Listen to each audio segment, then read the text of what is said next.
Bonsoir à tous. Du coup, je vais vous faire une petite présentation sur comment construire sa lunette d'astronomie. Voilà. Comment construire sa lunette d'astronomie avec du verre bas de gamme. Alors attendez, juste un truc parce que j'aimerais diffuser et enregistrer en même temps. Bon, c'est pas grave. Et du coup, voilà. Du coup, je me suis lancé sur ce projet en 2020, enfin 2021, pardon, et j'ai commencé l'astronomie en 2020. Pour vous dire un peu l'ordre d'idée, ça faisait 1 an et demi que je faisais de l'astro, et voilà. Du coup, donc je voulais depuis longtemps, donc ça faisait 1 an et demi, me lancer dans la construction d'une lunette artisanale, et mon objet, c'était de tirer parti d'un doublet achromatique Indus acheté en Asie de 80 mm par 60 mm de focale pour créer une lunette. Et je voulais surtout pouvoir le monter sur une Star Adventurer à la base pour pouvoir faire un petit peu d'astrophoto. Du coup, j'ai commencé par travailler sur une idée de structure démontable à partir de pièces de bois inspirée d'une vidéo de Christophe Delachapelle.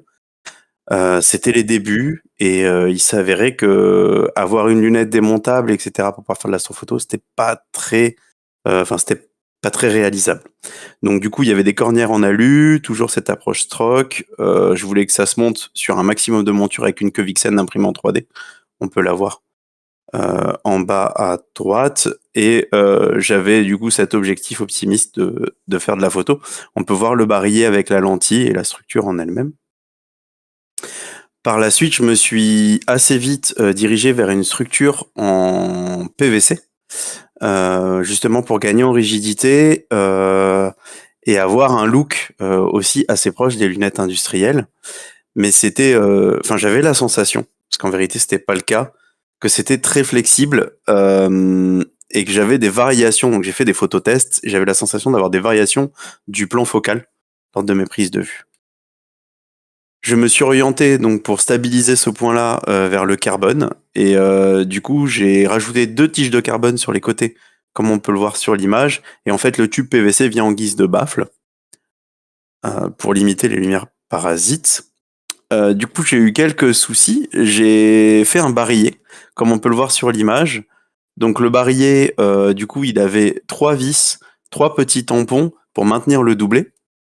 Et ce qui se passe, c'est que du coup, ça a effectué un petit peu de pression et voilà, mes étoiles étaient déformées.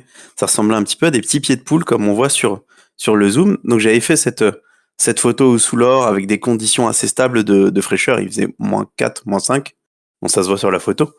Et il n'y a pas eu trop de variations de température pendant la nuit, etc. Donc les tubes carbone fonctionnaient et autres. Et en fait, c'était de l'astigmatisme.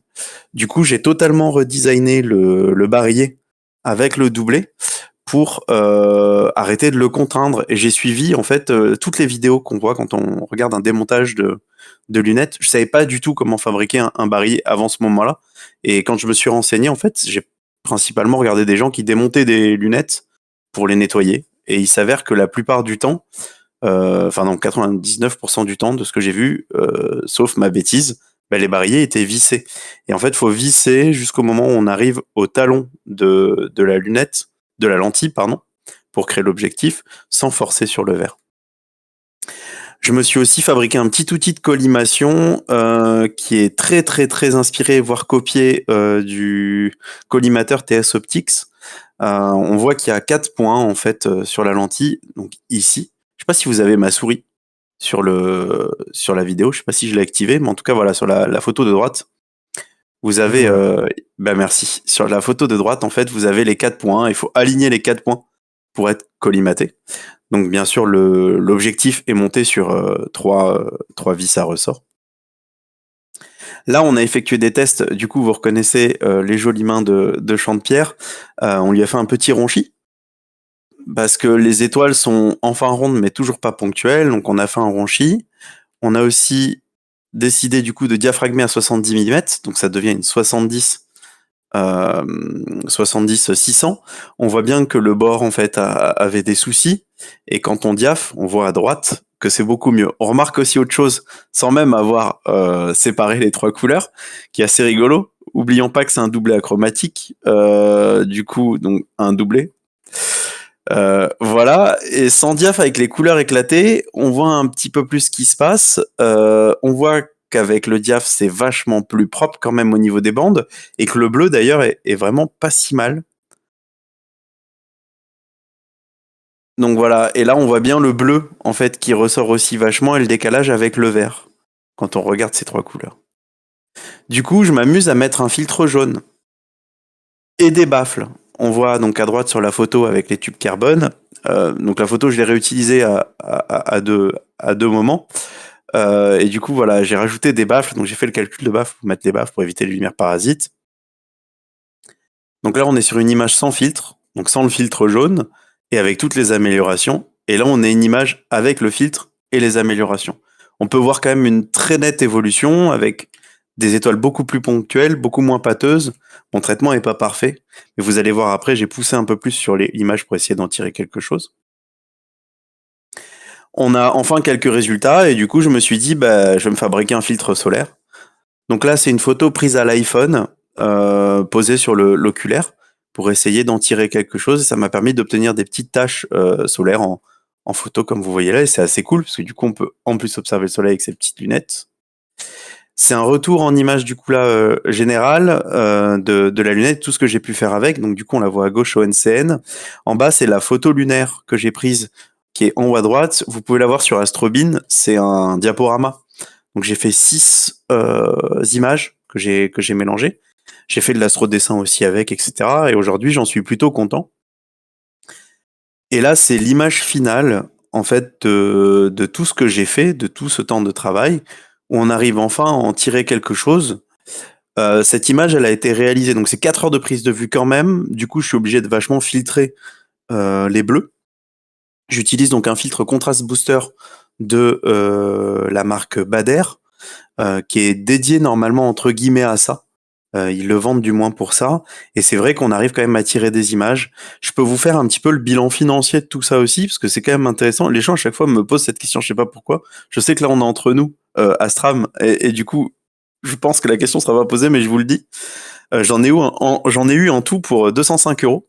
40 euros de porte-oculaire, 90 euros du coup de filtre Bader, 45 euros de doublé et 35 euros de fourniture de manière générale. Pardon, ça fait 210 du coup, même pas 205. Et dans tout ça, en fait, ce qu'il en ressort surtout, c'est que j'ai terminé le projet en 2024.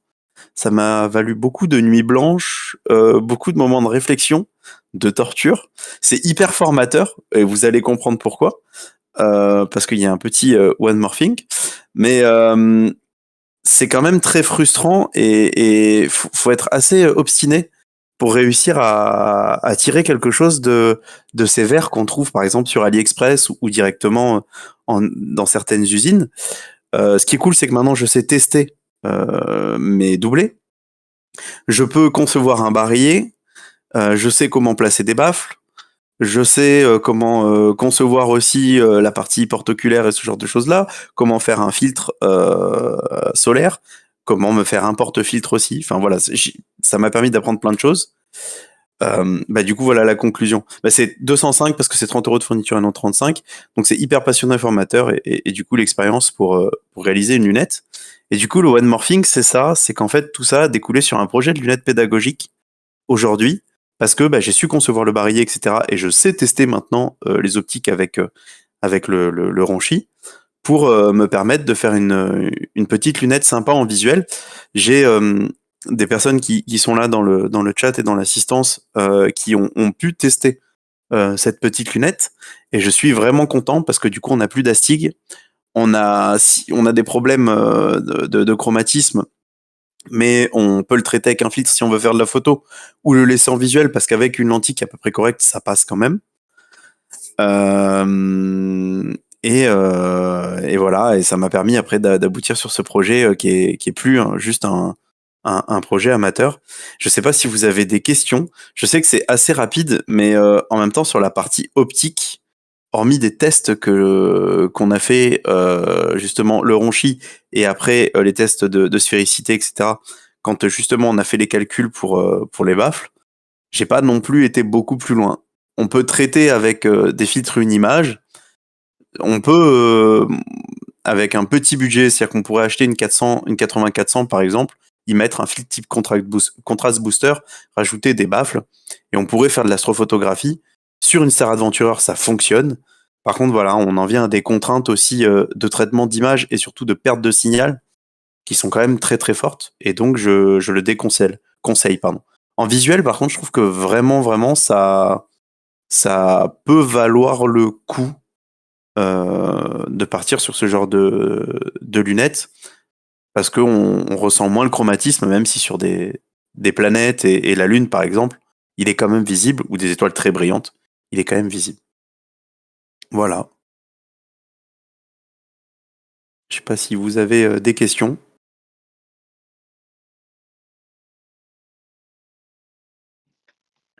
Alors, pas de questions directement, mais peut-être qu'il y en aura d'autres.